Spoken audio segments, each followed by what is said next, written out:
नमस्कार दोस्तों, स्वागत है आपका आर्ट ऑफ कैंडलस्टिक में। यस दोस्तों, फाइनली हम यहाँ पे कह सकते हैं कि जिस दिन का हम लोग इंतजार कर रहे थे, कौन सा? 2 जनवरी। ये दिन इंपॉर्टेंट क्यों है? क्योंकि आप सबको पता है पिछले 7 दिन से हम लोग जिस चीज को कवर कर रहे हैं वो है सेंटा रैली, और वो 2 जनवरी को देखने को मिल जाती है।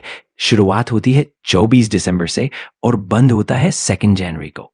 तो आज यहाँ पे पता चलने वाला था कि क्या एक्चुअल में इस साल सेंटा रैली हम लोगों को पास होते हुए देखने को मिली है या फिर फेल होती हुई। सेंटा रैली हम लोगों यहाँ पर सक्सेसफुली पास होते हुए देखने को मिली है। मतलब अगर हम सेंसेक्स की बात करें, 550 पॉइंट की तेजी देखने को मिल गई, और निफ्टी 50 की अगर हम बात करें तो आप देख सकते हैं हम लोगों को जाते हुए देखने को मिल गया। अगर आप यहाँ पे देखोगे, शुरुआत गैप डाउन रही, नीचे खुलते हुए देखने को मिला, बट में जिस प्रकार से एक तरफा बाजार यहां पर भागा है, किसी ने सोचा भी नहीं था कि इस प्रकार का प्रदर्शन होगा। मतलब जैसे कि आप सभी लोगों को पता ही है कि जो 23 दिसंबर था वो इसकी क्लोजिंग क्या थी? यस, उसकी क्लोजिंग थी 24,136 कुछ। और आप देख सकते हो, जैसे मैंने आपको कहा था कि 2 जनवरी की क्लोजिंग को हम देखेंगे, तो 2 जनवरी की जो क्लोजिंग है मोटा मोटी आप यहां पे देख सकते हैं 24,300 के आसपास। मतलब क्या है कि 1000 पॉइंट के आसपास प्लस की तेजी हम लोगों को देखने को मिल गई पिछले 7 दिन के साथ। मतलब जो डेफिनेशन रहता है बाय सेंटा रैली का, वो तो फुलफिल होते हुए देखने को मिला। जो दिन थे जैसे कि 31 दिसंबर, 1 जनवरी, 2 जनवरी, वहां पे गजब की तेजी यहां पर आ गई और अगेन वो डेफिनेशन को फुलफिल किया। तो इस वक्त भी वही हुआ, सेम लास्ट टाइम जैसे हुआ था वैसे ही एकदम आखिरी ओवर में कि बाजार ने आज के दिन का हाई देखिए 24,300 लगा दिया। ये हाई 52 वीक हाई भी सेम देखने को मिल रहा है। मतलब क्या है ये दोस्तों, बाजार ने सिर्फ आज के दिन यहाँ पे 52 वीक हाई नहीं टच किया, बल्कि ऑल टाइम हाई भी एक नया लगाया दोस्तों, जो कि आप देख सकते हो 24,300 का। तो पहला पॉइंट का कंक्लूजन क्या है दोस्तों? कंक्लूजन तो यही है भाई कि सेंटा रैली अगर हम लोग यहां पर बात करें तो फिर से लास्ट टाइम जैसे लोग यहां पर कह रहे थे कि नहीं होगा, फेल होगा, तो भाई रैली लगती है और वो हम लोगों को यहां पर देखने को मिली, जो थोड़ा ऊपर हम लोगों को देखने को मिल गया। ठीक है, इतना ही देखने को मिल जाता है, थोड़ी ना 10-12 बस में ऐसा कुछ मार्केट 7 दिन में भागता है। एक्सेप्शन ऑलवेज एग्जिस्ट करता है, लेकिन इसी प्रकार के सिनेरियोस हम लोगों को देखने को मिल जाते हैं। एक और बार यहां पर रिपीट यहां पर जरूर करेंगे। तो चलिए कंक्लूजन की बात कर ले। तो सेंटा रैली तो हम लोगों सफल होते हुए देखने को मिल गए, बाजार ने तेजी भी दिखाई और बाजार ऑल टाइम नया हाई पर भी जाते हुए देखने को मिला। अगर हम निफ्टी 100, 200, 500 की बात करें, मिड कैप की बात करें, तो 1% की तेजी मिड कैप में जिनके पास है, आज का दिन उनके लिए काफी अच्छा रहा। बाकी स्मॉल कैप और माइनर सेक्टर इंडेक्सेस की बात करें, वहां पे सिर्फ एफएमसीजी सेक्टर डाउन में था। बाकी जितने भी सेक्टर है सब में हरा रंग देखने को मिला। हाँ, वो कम ज्यादा जरूर था, लेकिन हरा रंग हम लोगों को देखने को मिल चुका है। तो वही सवाल की बुल वालों में पहला रीजन बुल वालों के पास यही था कि भाई सेंटा रैली का आखिरी दिन है, थोड़ा सा कोशिश यहां पर हो सकती है, तो वो एक पॉइंट देखने को मिला। सेकंड, अगर हम लोग पॉइंट की बात करें, सबसे बड़ा गेम चेंजर साबित हुआ फाइनेंस सेक्टर में। अभी आपको पता है दिसंबर खत्म हो गया, जो पीरियड रहता है जनवरी फरवरी, वो अभी हम लोगों को रिजल्ट सीजन देखने को मिलेगा। अगर आप यहां पर चेक करोगे, बहुत अच्छे से ध्यान देना, यहां पर ऐसा क्या हुआ कि फाइनेंस सेगमेंट में थोड़ा हम लोगों को ज्यादा पुश होते हुए देखने को मिला। और उसके पीछे क्या रीजन है दोस्तों? जो छोटी बैंक्स थी, ठीक है, 3 छोटी बैंक्स है, उनके नंबर्स हमारे सामने आए, सरकारी बैंक से तीनों, और उनके जो नंबर्स हैं वो काफी बढ़िया देखने को मिले।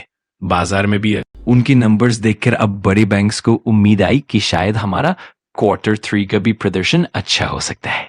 अगर इंडियन बैंक की बात करें तो आप देख सकते हैं कि 7.90 लाख करोड़ का Q3 का डेटा सामने आया।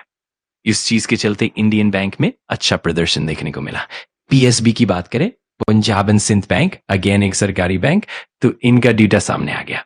Total business deposits, CASA ratio, advances, CD ratio, सब कुछ सामने आया, सालाना और तिमाही वृद्धि भी।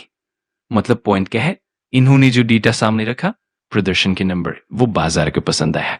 लेकिन इससे क्या हो रहा है, इससे उम्मीद बढ़ रही है कि जब इनका पूरा Q3 का रिजल्ट सामने आएगा वो अच्छा हो सकता है।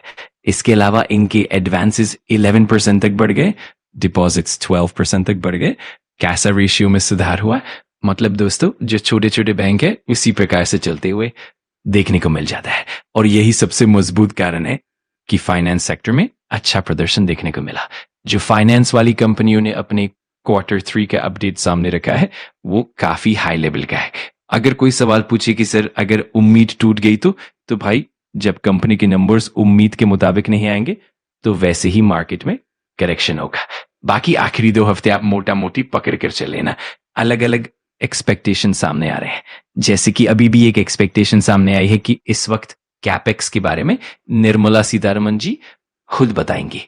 लेकिन जैसे ही चीजें सामने आई है तो इस पॉइंट को लेकर हम कह सकते हैं कि बाजार में अच्छी खासी तेजी देखने को मिली। और मैंने कल की वीडियो में भी कहा था मार्केट में ट्रिगर पॉइंट्स तेजी या मंदी के लिए वो अब जनवरी, फरवरी, मार्च, अप्रैल में जबरदस्त देखने को मिलने वाले हैं। 52 वीक हाई पे जाकर छोड़ा है और उसी के साथ एक नया ऑल टाइम हाई भी लगाते हुए देखने को मिल रहा है।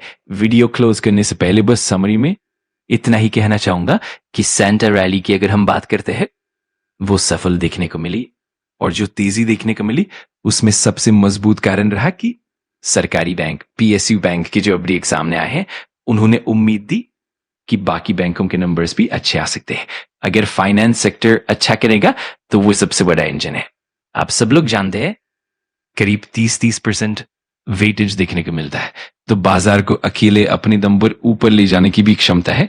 और अभी ये सिर्फ शुरुआत है, अभी हमें बहुत सारे अलग अलग इवेंट्स देखने को मिलेंगे, खासकर Q3 के रिजल्ट, बजट, तिमाही GDP का डेटा, तिमाही इन्फ्लेशन, RBI के साथ हम मैच करके देखेंगे। अब एक एक डेटा सामने आएगा, सिर्फ इंडिया में ही नहीं बाहर भी। तो ये पॉइंट आप लोगों को अच्छी तरह से समझ में आ गया। अब बस यही कहना चाहूंगा कि अभी जस्ट शुरुआत हुई है, हमें बहुत सारे अलग अलग इवेंट्स देखने को मिलेंगे, खासकर Q3 के रिजल्ट, अजय तिमाही GDP, तिमाही इन्फ्लेशन, RBI के डेटा, और ना सिर्फ इंडिया में बल्कि बाहर भी। तो यही पॉइंट आप सभी को ध्यान में रखना है। अब हम तैयार रहें क्योंकि आगे बहुत कुछ देखने को मिलने वाला है। अगर आपको वीडियो जानकारीपूर्ण लगा तो लाइक कर देना, कमेंट करके बताना कि अगला टॉपिक कौन सा चाहिए, और सब्सक्राइब कर लेना आर्ट ऑफ कैंडलस्टिक को, ताकि ऐसे ही पावरफुल लर्निंग वीडियोस आप मिस ना करो। Thanks for watching. मैं मिलता हूँ अगली वीडियो में। सीखते रहो, पढ़ते रहो।